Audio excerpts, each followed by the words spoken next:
There are many questions in people's minds with regard to marijuana.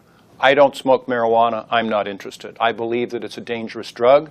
However, it is far less dangerous than other drugs which are readily available, such as tobacco, such as alcohol, which, by the way, I take pretty much every day. Other countries, for example, Holland, have decriminalized marijuana for people who are 16 years of age or older.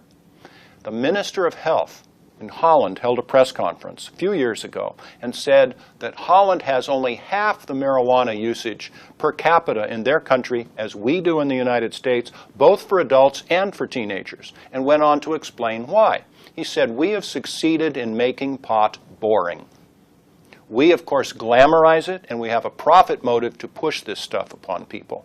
If we were to treat marijuana like alcohol, would we see a surge in marijuana usage?" And the answer to that question is, I think so. I think we probably would, for a couple of reasons. Number one, it would be novel, but pretty soon people would think, "Oh, I've tried it. It isn't all what it's meant to be. I'm just not interested."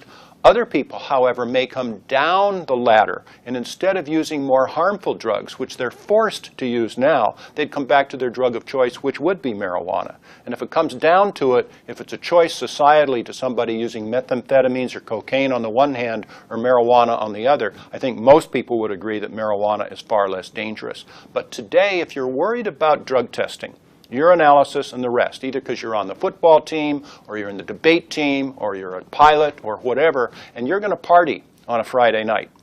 The message is use cocaine, use methamphetamines, don't use marijuana. Why? Because everybody involved in that knows that the methamphetamines and the cocaines and the rest will stay in your system detectable by urinalysis for about 72 hours.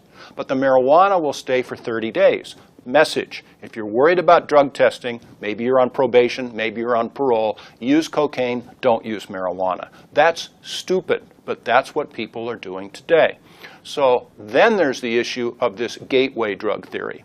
Do people that use cocaine have stopped along the wayside and used marijuana first? And the answer is quite a few have. However, well above 90% of all people that use marijuana in your society here in Hawaii or really anywhere else never go on to use any other drugs. And the ones that have used marijuana have used that gateway drug called tobacco before that and have used alcohol before that. You can trace it back to mother's milk if you want to. There's no such thing as a gateway theory. It's simply a myth.